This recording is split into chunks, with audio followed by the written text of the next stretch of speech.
Okay, we're good. Now they have to behave. What did he say? The camera's on. Let's We can open, edit this part out though. let's open in prayer. Father God, today is in remembrance of 15 years ago when our country was hit with a horrible experience. And for a while we pulled together as a nation and people came back to the churches seeking answers. But Lord, so much has happened between then and now. And we just ask that you open people's hearts again to your word, to your love, and help us as a minority now to be able to reach out to them in a loving, caring way, using Paul as an example for what type of witnesses we should be. Thank you, Father, for your continuing love and faithfulness to us. In your loving name we ask. Amen.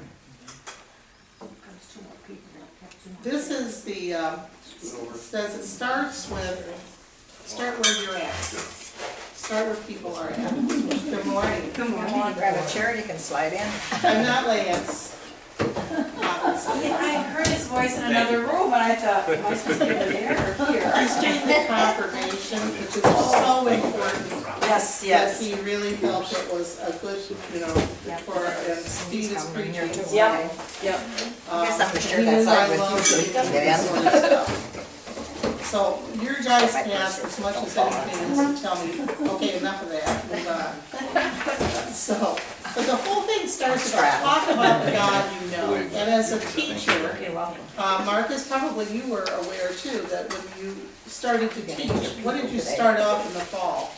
What do teachers do in the fall for the first few weeks? Review. Review and test, because they want to know where are the students. And you build on what they start with. You build on what you know. In fact, there used to be a thing with teachers, there's a thing with, it starts off with K, where you find out where they're at, and then you begin to build on their background. And that's exactly what this is. Talk about the God you know. And so, Paul's coming into a culture that is a combination of both Greek and Roman Empire. It had been Greek up to just shortly before that, but the Romans had marched in and taken over. But the Romans did allow them to still keep their Greek culture. The Greek culture was considered high enough and everything else that they recognized that they were going to keep it. Some things have different names now, like the Areopagus. It actually was after the god of war, Ares. And there's also called Mars Hill, which is the Roman god of war. So they had both names there, and there was more than one of them that way. Even the name Athens was named after the Athena. Although some people say Athena got her name from Athens. But, Chicken and the egg. yeah, but the Greek culture was a very strong culture. I gave you a couple things to look at, and on the back of your thing is a timeline. And I gave you that just to so you kind of get a feel. It's on this one. Oh, I didn't think I got that. Oh, thank you, Mark. Whoops. To give a feel of what's happened during this time. Because there's Greek and there's Greek, and you hear about the Greek gods and what was going on and everything else, and when did those all start, and when was Socrates, and when was Aristotle, and so on and so forth. And it's kind of important to kind of get a feel of what those were. Aristotle and Socrates. Aristotle was the youngest of them. There was Socrates and Plato and then Aristotle. They were kind of in this section right here, which is what you call the classical age. Mm-hmm. So a lot of their philosophies had started back then and were now working forward. The golden age was around that period of time also, from the 300s to the 500s BC. But then we had some wars that occurred, the Peloponnesian Wars. You had the war with Sparta, you had these different things that occurred. But still always Athens seems to come out on top, even when they lost to Sparta. Because their culture was so strong, people still kind of revered it. So the Greek culture was very important to a lot of people, and a lot of it was centered right in Athens. So you have the Hellenistic civilization. That's after Philip the second had come in and marched in. He was Philip of Macedon, who was the father of, his father or grandfather of Alexander the Great, had come in. So Macedonia is a little bit to the south, I believe, if I'm right on that, of the other. And they came marching in and took over. Actually, Macedonia, excuse me, it's more up here because the Macedonian guy came in. But they came in and took over, but still, again, Athens, they let the culture stand because it was so strong. And you had, after that, we've got 31 BC. It doesn't show on here, but Paul is around 40, 41, 44 BC is when he arrived in Athens. And so it was after this age that Paul comes in. And this is during the Roman era where they had come in. And Rome had captured that area. Actually, they had kind of wiped out a lot of Athens, but then it was rebuilt up again. So you have all these different things that occur during this time. It's an upheaval time.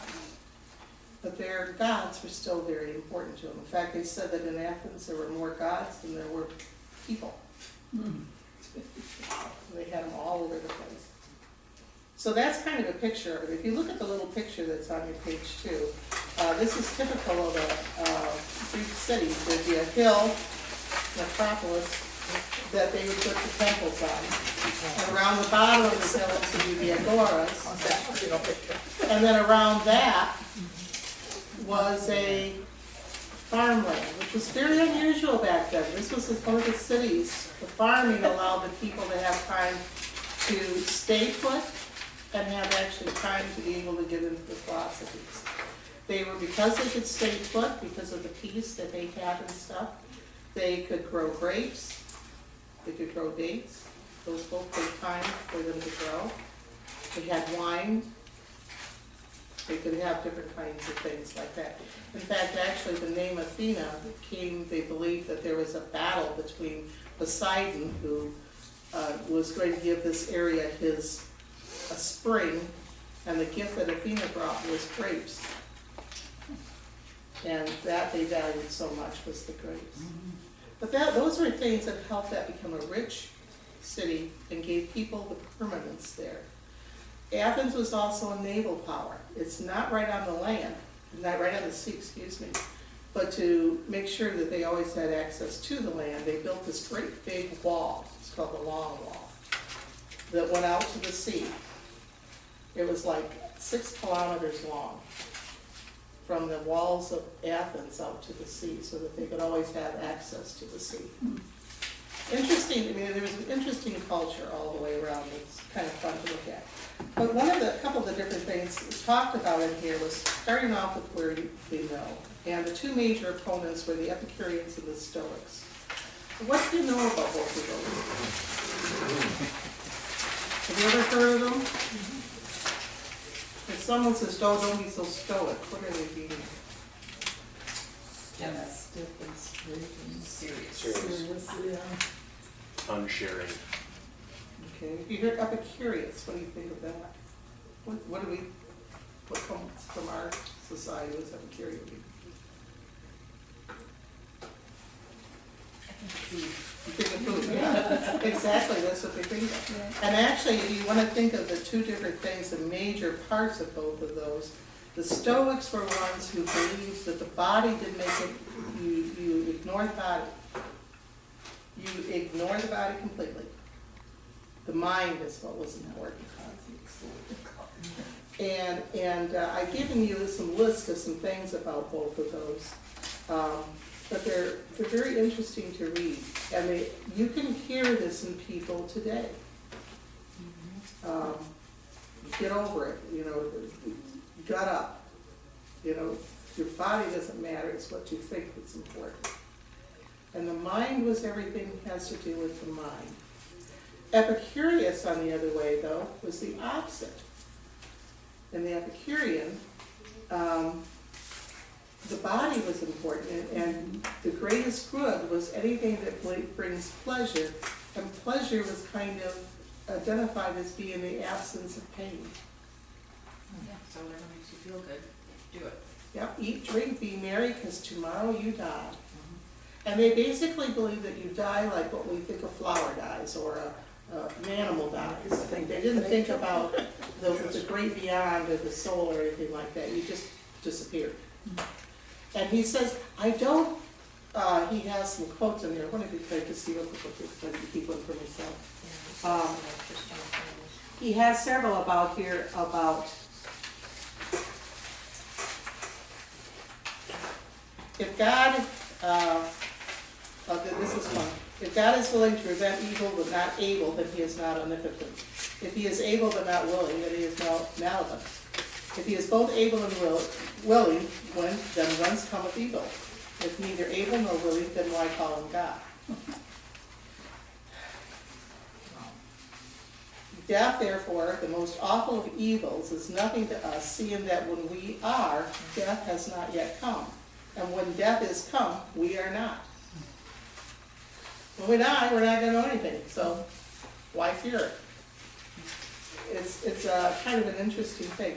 You can picture people who, today, basically, that eat, drink, be merry, because tomorrow you die. You hear that even today, don't you? It's the basis of a lot of It's the commercials. basis for a lot of That's people. true. Exactly. Yeah.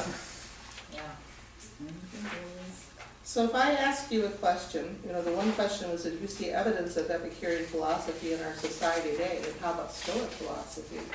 Can you think of some examples that you've heard people use some of those comments? I didn't see the comment, I just looked on with righteousness. Seems to me that kind of fit. They believe that, from what this said, that believe that the body had to be subjugated, that it's decided on, you have to do this, you have to do that, and it just sort of, You don't sleep, you don't eat, you work. Workaholics definitely do that. yeah. Yeah. Anyone else have something that you noticed from that? What other philosophies do we have in our society?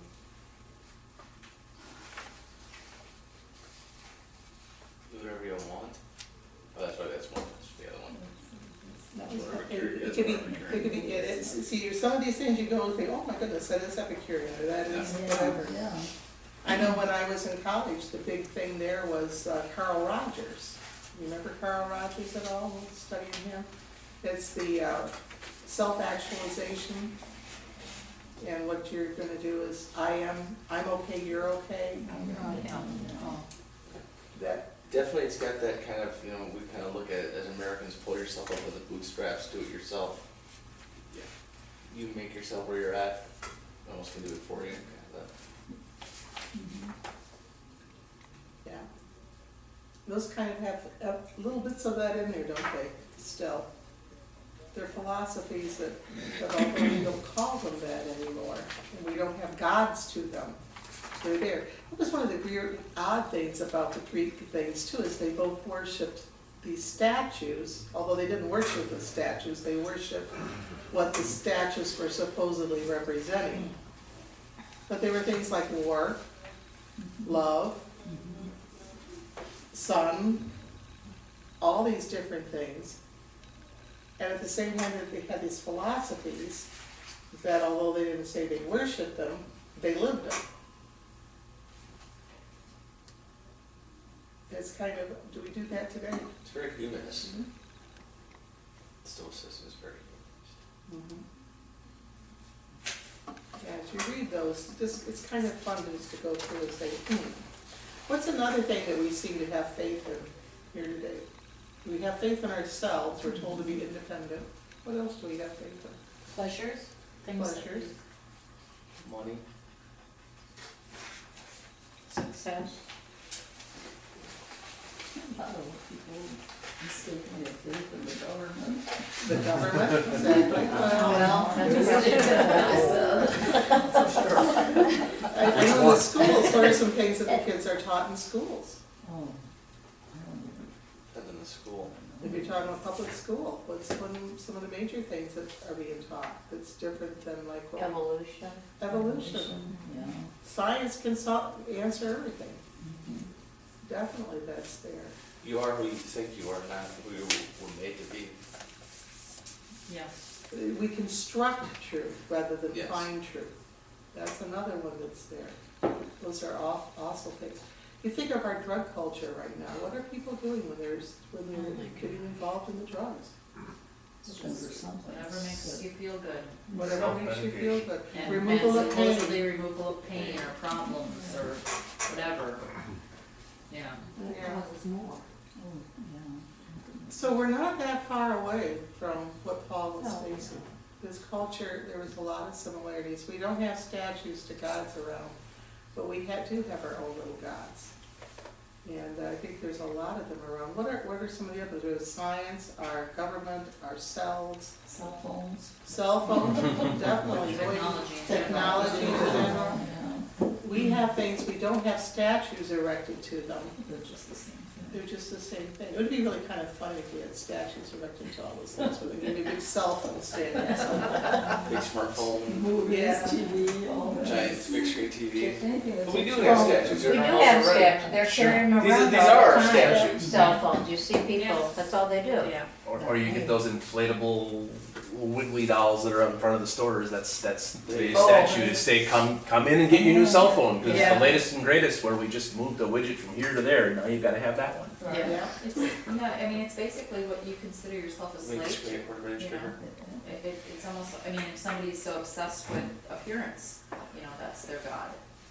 Yeah. Those type, I mean, anything like that. And sometimes, this is one of the questions, B here was a good one. It says, today we find people jumping from one denomination to another, from one religion to another.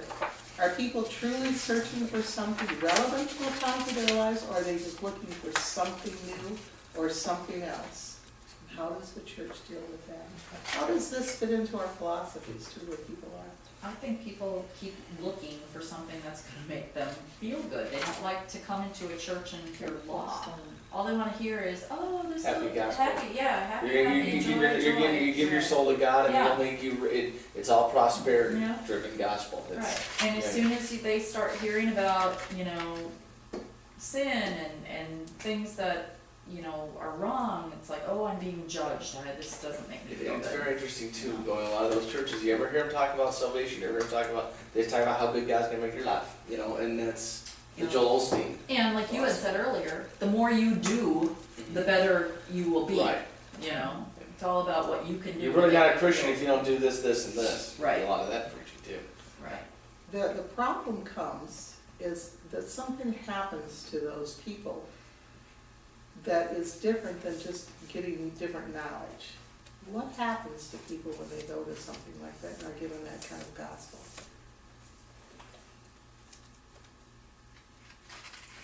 Seems as though they're doing it for themselves, not for the gospel, and as a result, they're just gonna fall further away from what they think they're looking for. Okay. I've often referred to that as that they're inoculated against Christianity. By a If they're church. given a dead dose of Placebo. Christianity, or a watered down version of Christianity. Luther refers to it as spiritual junk food, which was interesting because he actually got a thing from him on that. He refers to it as that, and that term I wouldn't have expected to be back in Luther's day. Really? But that's basically what it is, that people are inoculated against Christianity. I tried it once, it didn't work.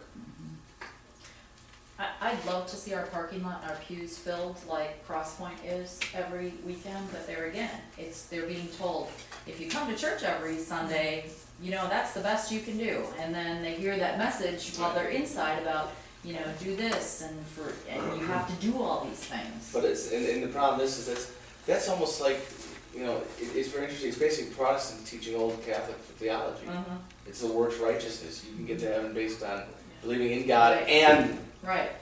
And make sure you're here again next Sunday so you can hear it all Right. again. I mean, it's the same principle that we have. Obviously, we want people to come to church to hear the good news, but we're not saying if you're not here, you know, you'll be damned.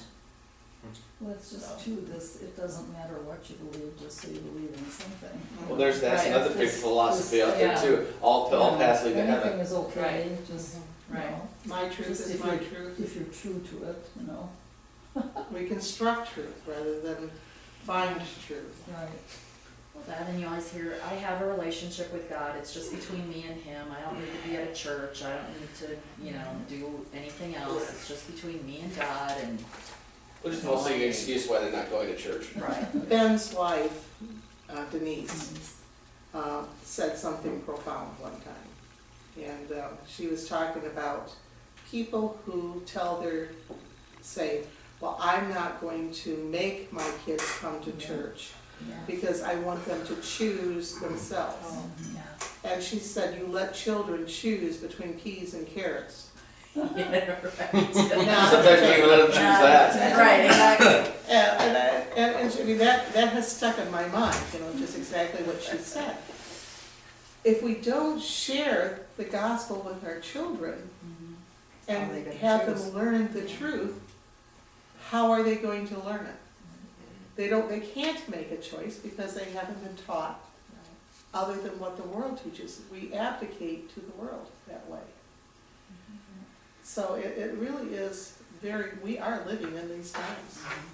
Greece and America are not that far away. Number 2, on that, yes, number 2. Is Paul opens on a positive note, commending the Athenians for their piety.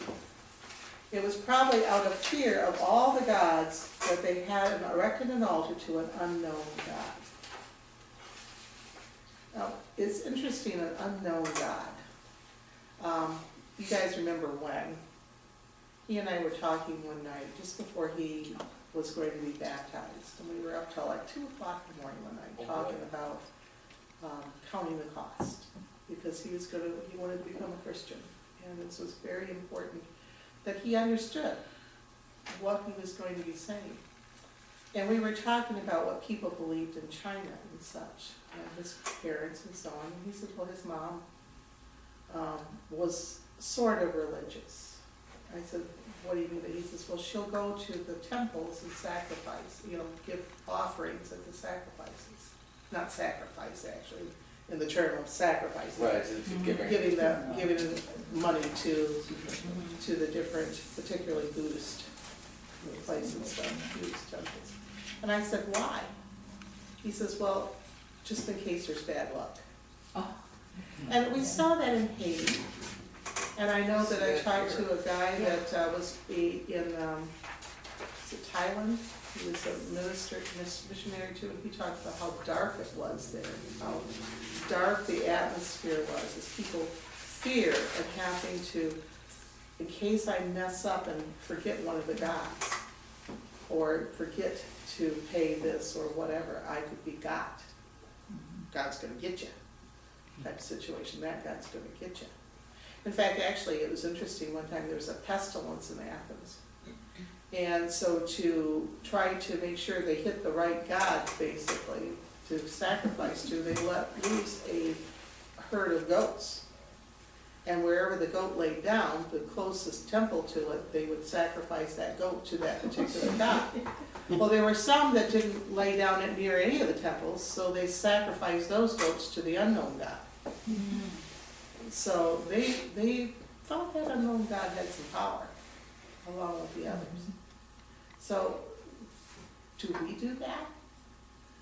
We don't sacrifice goats. But do we cover our bases? I think we do sometimes. I think the theory of karma is people always look about, I'm gonna bad, you ever hear people talk about that, even among Christians, they may have this look, this is bad, God's gonna come back on me or whatever. But We knock on wood. yep. Yeah. Yeah. Talk to a modern day Major League Baseball player. There's people walking the face of the earth. You get guys that will walk out to the field, they will make sure that they will trip over themselves not to step on the foul line. You want somebody superstitious, talk to us bowlers. Bowlers, Bowlers. bowlers, Oh, hockey heavens. players, and baseball. Yes. If they get on the hot streak, they will make sure that they won't shower. They'll wear the same shirt. They'll, they like if they had a good hot streak with a Oh, bat yeah. and it gets broken, they're done. Golfers too, look at Tiger Oh, with his just red about any shirt. sport, I'm sure Yeah. everybody has their little Quirks. quirks, yeah. So Paul starts off with a positive statement. He says, I see that you're religious, that you have, I note that you worship. That actually, if someone would just read that little bit there, it would be,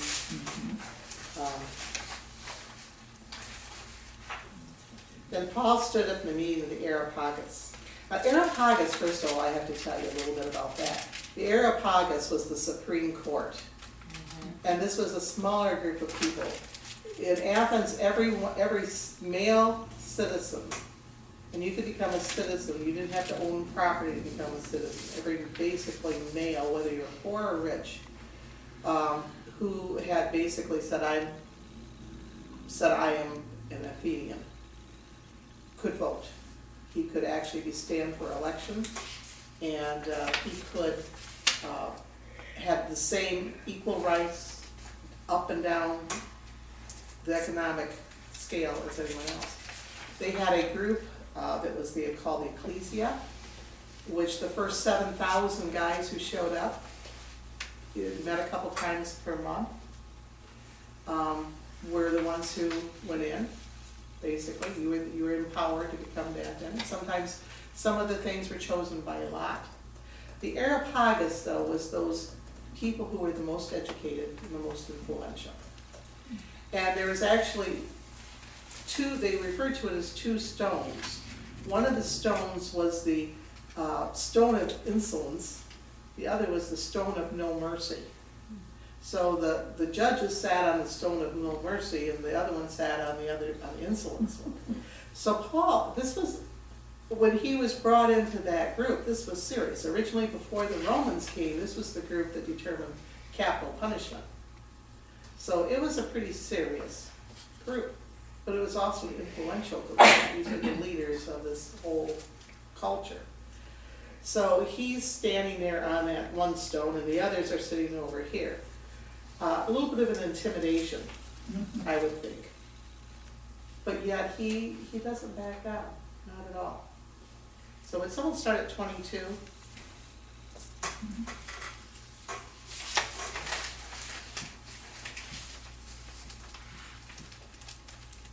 Areopagus, by the way, means stone of Eris. Did someone read that? Yeah, 1722.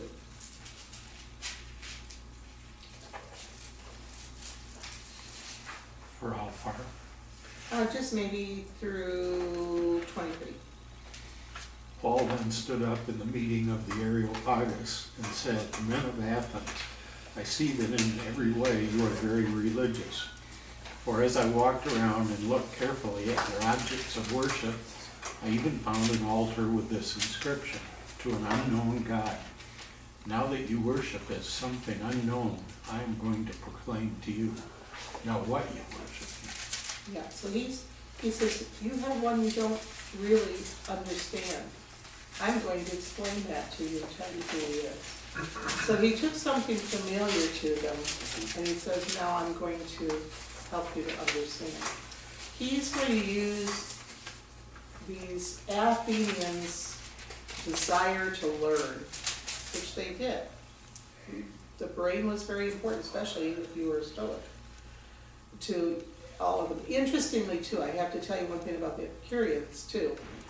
He, when he made his philosophy, did not expect it to be sexual, drinking, wine type situation, because to him, what brought the greatest pleasure was thinking. So to him, the mind was also very important.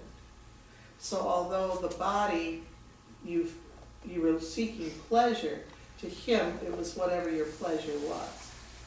And I'm one who loves to get in and dig into stuff. So I find pleasure in that. And there's a lot of you I know do too. So he himself, people began to pervert that and turn it into sexual and liquor and all kinds of stuff. So he knows that a lot of these people like to think and to understand and to have a desire to have a connection with something higher than themselves. So how does he go? What's his first step? He acknowledges what they know. What's the next step? Telling them Offers what's- to what's- educate them. He offers to educate them. So then do the chew and think about it. Mhm.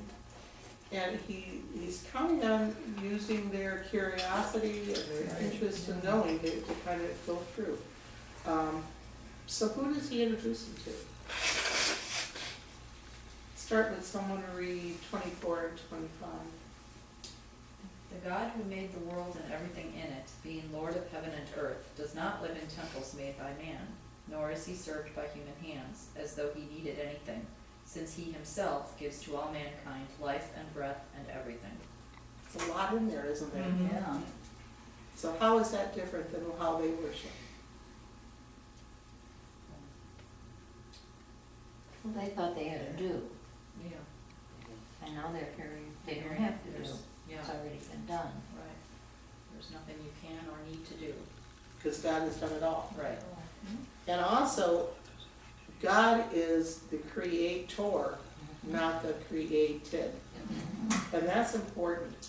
A lot of times people, I know growing up, and it's one of the reasons that St. Paul is doing this, is we should start with Genesis 1 rather than skipping to just Genesis 3.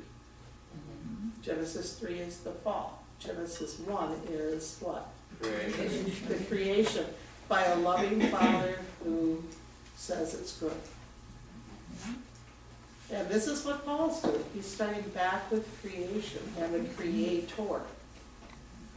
And a lot of churches start off with shame, shame, shame, shame, shame. You are a sinner. And we say I'm a sinner too, but they're saying my Father created me to be with him. And he loves me as I am. And that's a big difference between those two different philosophies. So, the God who made the world, created everything, he gives men life and breath and everything else. So, our spirit comes from God too, because breath is often one that's used for spirit too. Someone read 26 and, let's see, 26 and 27. From one man he made every nation of men, that they should inhabit the whole earth. And he determined the times set for them, and the exact places where they should live. God did this so that men would seek him, and perhaps reach out for him and find him, though he is not far from each one of us. For in him we live and move and have our being. As some of your own poets have said, we are his offspring. That's very, I never really read that before. We are, they're praying and saying we are his offspring, but they don't know who they're praying to. Yeah. Interestingly, there was a quote though, and what he's quoting, he's using their words, but with different meaning. Because that poem actually wasn't to Zeus. Was And what? Was to Zeus Oh. originally. The poem goes, Zeus filled the streets, the marts, Zeus fills the seas, the shrines, on the shores and the rivers, everywhere our need is Zeus, we are also his offspring. So that is where that came from, but now he is saying you have a different father. Right, yeah. He's telling them whose offspring they really are. Right, and he says that it's not Zeus. You know, they knew they were somebody's offspring, but they got the wrong Yes, creator. right, exactly. So he's taking what they believe and has given it new life, basically. And instead of saying that, you are an underling, I mean, you read some of the things about how man was created, these different creation stories of the Greeks and so on and so forth. They're brutal. And often we're made out of dung and things like that. And blood pouring out of something or else and so on, so they're really gross. Well, Paul was very intellectual also. Yes. I mean, you know, he knew, he was speaking to the Greeks, so he used the Greeks' words, you know, that they were familiar with. So that's kind of important when you're talking to somebody about being a Christian, Definitely. to go to their Words. words, to their nationality, their thinking, their, you know, instead of trying to present this foreign. Well, it's all about relatability. And actually, if you read this, it's step before that, Paul went around and he had talked to people and this is not the first thing he said, but he was spreading the word around. He was in the Stoa, in the marketplace. He was up on the Acropolis, up around there. Probably was around the Ecclesia during that day. They had actually a stadium that would hold 17,000 people there, where groups could come and gather together. He was known in the area. Interestingly, why did they I won't say murder, but whatever, Socrates? Why did they put Socrates to death? What was his charge? He had come before the Areopagus and was sentenced to death. It's for corrupting the youth and teaching about other gods.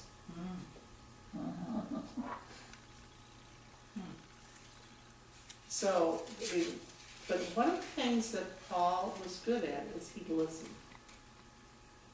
He'd go around and he used some of the Socrates message of asking questions, and then asking another question, and asking another question, to try to help people understand. And that helped them to do this. And then what he's actually doing here is he says, I've listened to what you tell me. I know where you're coming from. I didn't just walk in with my script, my formula that came out of the CPH or whatever else. I listened to find out where you were. And when I found out where you were, then I can now address it. And we often skip that step, don't we? I know, like in Stephen ministry, we're trained to listen, and you listen to people. And that's important. If you want them to make that change, you listen to them. Helps them on that. Then he goes into therefore. We are God's offspring. There's actually, I think, going back to verse 24, too, it says, the God who made the world and everything in it is the Lord of heaven and earth. That's the word that they would have used for Caesar, the word Lord. But he's not just the Lord of Athens or Rome, he's the Lord of heaven and earth. So again, using the words that they had used. It'd have been interesting to see the faces of these people as he was speaking, you know? Like, they were just like in total amazement or disbelief or Outrage. angry, Probably yeah. a little bit. Yeah, it really doesn't say much about what their reactions were. We have a little bit of a clue Mixture. as we get down a little further, because he says, therefore, since we are God's offspring, so he's saying it wasn't Zeus, folks, you should not think that the divine being is like gold or silver or stone, an image made by man's design and skill. In the past, God overlooked such ignorance. So now what did he just say to them? Now that's done. That's- Yeah, so I mean, if they were gonna go, or anything, that probably would have been that moment. Yeah. But now he commands all people everywhere to repent. For he has set a day when he will judge the world with justice by the man he has appointed. The Stoics and the Epicureans did not believe in the judgment at all. You just ceased to be. One of them, you were annihilated, your soul was annihilated, the other one was absorbed into this divine body that was the Logos, which is basically knowledge. So, you as a person, an individual, you're gone. And he's saying, there's gonna be a day when you're judged. The world with justice by the man he has appointed. Who's the man he has appointed? Jesus. And there's proof that this is true, basically. He has given proof of this to all men by raising him from the dead. Now that is radical too, because again, they didn't believe in an afterlife at all. Not that way anyhow. When they heard about the resurrection, this is interesting, the reaction. Some of them sneered, but others said, we want to hear again on the subject. We're curious. And at that, Paul left the council. A few men became followers of Paul and believed, and among them was Dionysius, a member of the Areopagus. So someone who's sitting in that group came over. It doesn't seem, it's not the 500 that we've heard before, that came, some of these became Christians, but it's a start. And a woman named Damaris and a number of others. So it's kind of interesting that she was there. Some people say that she may not have been a particularly reputable woman to be in the particular area she was in, but nevertheless, she became. So he was doing as much as what Socrates did as far as preaching another God. And it was effective. And he walked away. Did he ever come back? Is this the end of his contact with Athens? No. If you look actually at some of his other ones, he does come back in the 3. I'm pretty sure that's the case. That he does come back. We'll have to read the rest of the story for sure on that one, but I think that's the case. Because, with the other places where he established the churches, he would go back and visit and leave somebody there usually an elder to continue, and wrote them letters and things, and I can't recall anything ever being written to Athens. There isn't a letter to the Athens. And you wonder whether this heavy dose of philosophy that they had that kind of guided their life spoiled it for a lot of them, made it really difficult for them to accept the resurrected Christ as their Savior. One thing, if you look at the map with where Athens is and Corinth is, for him to go to Corinth, he had to come back through Athens to continue back up north. And that's actually where he's headed next, is to Corinth. And I do kind of brought a map in. It's interesting with Corinth. Athens is over here, and Corinth is here. You see that little tiny isthmus right there?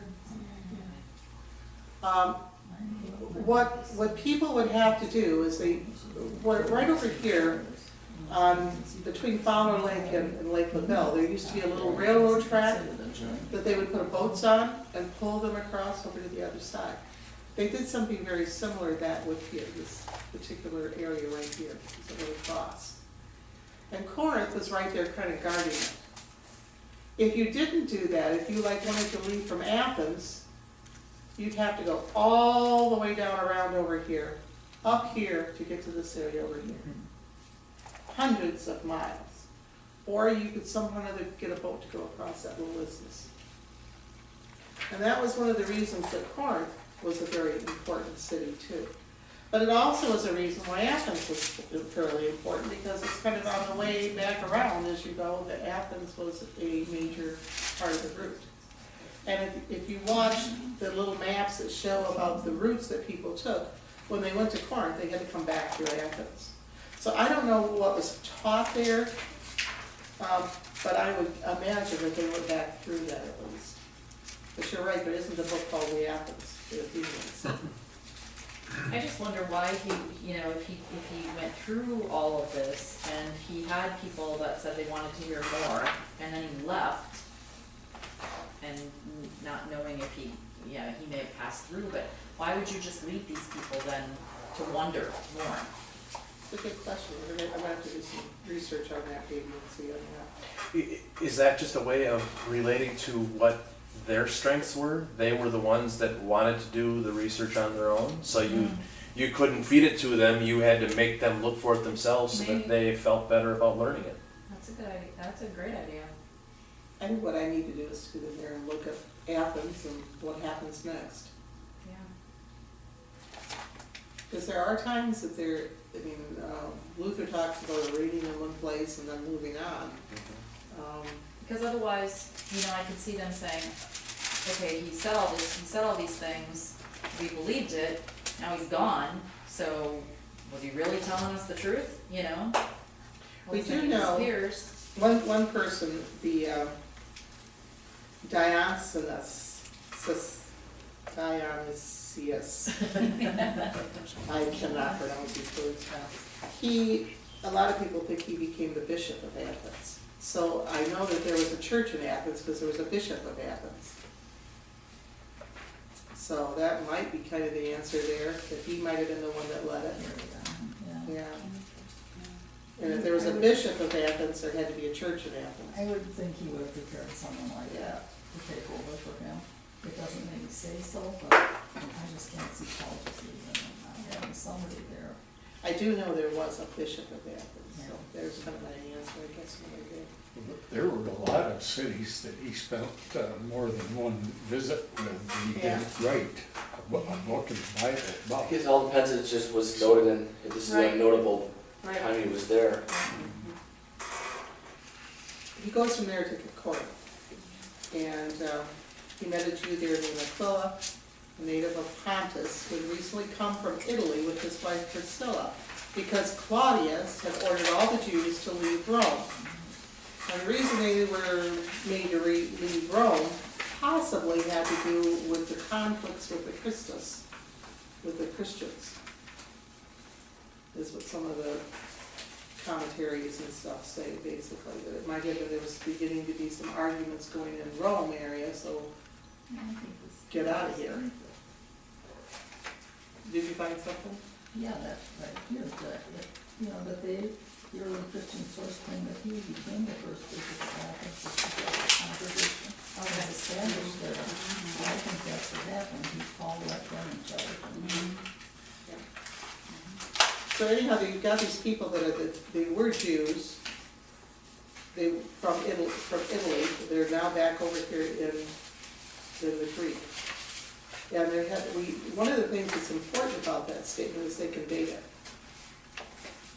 That's actually where they date a lot of Paul's stuff from, because it's a very definite date that you can find in Roman history of when the Jews were ousted. So they came over here, says that he was a tent maker, as they were. I've also heard that he was a sail maker.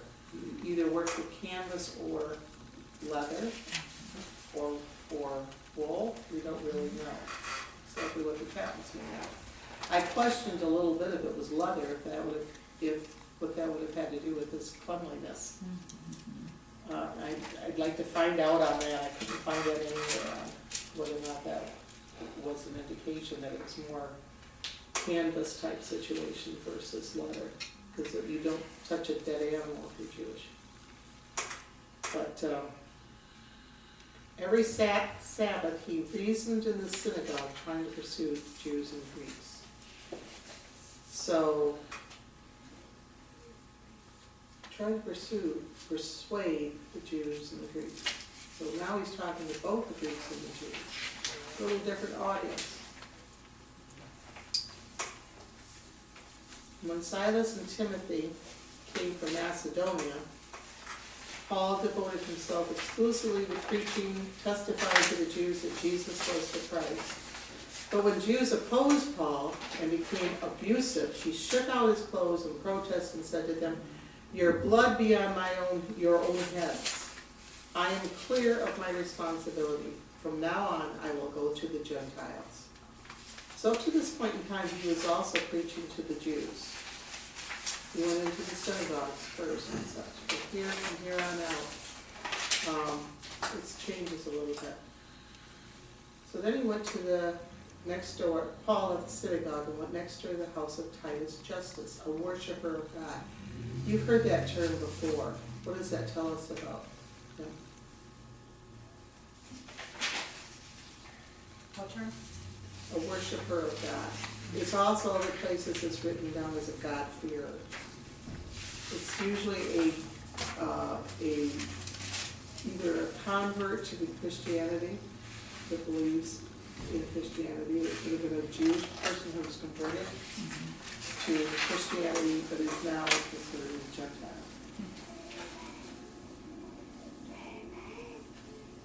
Paul stays there for a year and a half, and it's interesting. One thing, do you notice something in your Bibles? If you have your Bible open, does anyone see anything interesting between the verse 9 and 10 in your Bible? Red letters. They're red letters. Yeah. That really jumped out at me, these red letters in the, Yeah, it's just, I saw in that, I'm like, Acts. oh, wait, is Jesus here? Yeah. Jesus is here. And that is really kind of significant, isn't it? When Jesus is talking, it's pretty significant. So, he's talking with them, and he ends up leaving some people behind. He leaves the brothers behind, which would be who?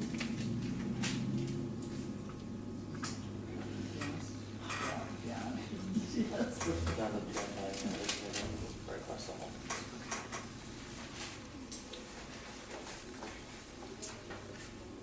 What is Timothy and, I'm not seeing where exactly it is. Silas and Timothy. That's when Silas and Timothy came from Macedonia. Just So so Silas you and know, Timothy. Carol, it is quarter Yeah, after I'm 10. about ready to pull it up. And then Priscilla and Aquila go with them. And the interesting thing about that is they left their business and packed up their business and took it out with them. And the question that they had asked in the study guide was, do you know any business owners who have basically given their business to Christ? They're not all called to do that. But Priscilla and Aquila was. And they actually packed everything up and acted as a missionary, that they gave up their business and everything else and dedicated it to God. Big stuff. Yeah, I think of Brian and Jeanette Keller. Because that's what they did. Did they? Where did they go? They were over in Dominican. Okay. I mean, they sold everything. They had no house here, they left their families and they went. And that's a big step. I mean, God will use them. Yeah, if he sent them, he will use them. So it's kind of hustled through, and I left a lot of holes, I'm sure. Oh, nice. Let's close in prayer. Father in heaven, we thank you for the gift of your Son, who gives us that proof that you are there and that you are who you say you are. Thank you, Father, for our church that strives to tell the truth, not construct the truth. Thank you, Father, for those who are willing to give it all and leave their homes and go as a missionary. But Lord, help us each to find our own mission field, where we too can listen to those around us, find out where their needs are, and find out where they're at, and then use your love to build upon their knowledge. Thank you, Father, that you are there with us, that we are not alone in anything we do. In your loving name we ask. Amen. Thank you, Carol. Yeah, thanks very much. I always enjoy your Got a lot into that 45 minutes. Did someone get the- Then I would know we were there. Yeah, you would. Thank you. James, another turn off the camera. She was- No,